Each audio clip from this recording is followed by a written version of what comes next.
आमदार संजय गायकवाड असं म्हणतात की काँग्रेस आणि शिवसेना याच उमेदवारांमध्ये ही लढत होणार आहे। तुम्हाला काय वाटतं, तुमची लढत कोणासोबत असणार आहे? हे बघा, मी आपल्याला सांगतो, इथे उमेदवार 3 जरी असले तरी ते 2 मिळून 1 आहे।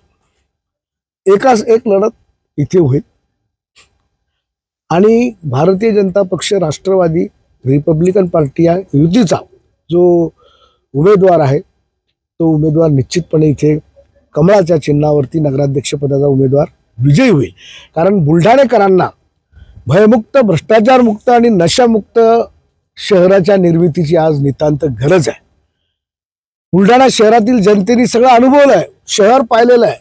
शहरामध्ये चौकामधले जे अवैध धंदे, चरस, दारू, गांजा, अफीम या अवैध धंद्यांना आतापर्यंत कोणी पाठबळ दिलं, कोणाच्या आशीर्वादानं हे लोक कोणाच्या अवतीभोवती फिरले, हे सगळं बुलढाणेकरांनी पाहिलंय। आणि त्याच्यामुळे आज 18-18 वर्षाचे मुलं, 3-3, 4-4 मुलं एकत्र येतात आणि आपल्या 18 वर्षाच्या मुलाचा हाजी मलंगजवळ भर दिवसा चाकुरी खून करतात।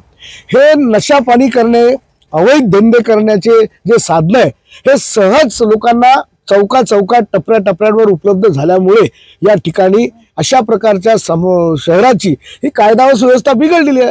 व याला कारणीभूत कोण आहे? हे जे गुंडाराज आहे, हे कोणी निर्माण केलेलं आहे? कोणी धमक्या दिल्या हातपाय तोडायच्या? कोणी या ठिकाणी म्हटलेलं आहे ठेवरे भडवीच्या फोन खाली आणि कमरेखालच्या शिव्या या कोणी दिलेल्या आहे या शहरामध्ये? हे सर्व या जनतेला माहीत आहे। आपण काही ते सांगण्याची इथे कोणाला गरज नाहीये।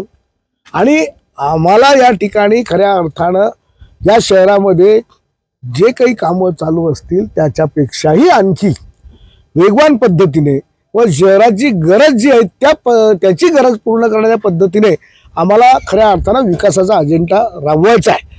आणि तो विकासाचा अजेंडा आम्ही या ठिकाणी निश्चितपणे राबवणार आहोत। या शहरातील जनतेचा जो टॅक्सपेड रुपयाला एकूण एक रुपया जो जमा होतो, त्या एक रुपयाचा खर्च हा सर्वसामान्य जनतेच्या मूलभूत गरजा निभवण्यासाठी, पूर्ण करण्यासाठी झाला पाहिजे।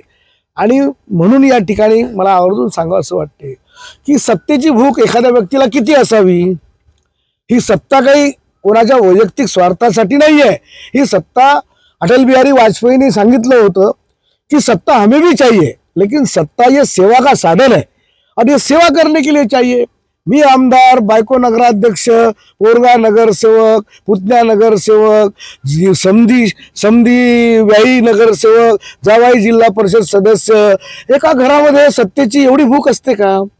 एका घरामध्ये एवढी पदं लागत असतात का विकासासाठी? का बरं एक आमदारकी विकास नाही करू शकत? तर ही सत्तेची जी भूक आहे, ही सत्तेची भूक कुठेतरी अहंकाराकडे, अराजकतेकडे आणि हुकुमशाहीकडे नेणारी आहे। आणि म्हणून बुलढाणेकरांनी वेळीच सत्ता संतुलनाचा निर्णय घेतला नाही आणि या शहरामध्ये योग्य ती सत्ता संतुलन ठेवलं नाही तर हे शहर येणाऱ्या काळामध्ये हुकुमशाहीकडे जाईल, अराजकतेकडे जाईल, गुंडाराजकडे जाईल। आणि मग हा जो भयमुक्त, भ्रष्टाचारमुक्त, नशामुक्त जो आम्ही नारा दिलाय हा कधी पूर्ण होणार नाही। आमदार संजय गायकवाड परत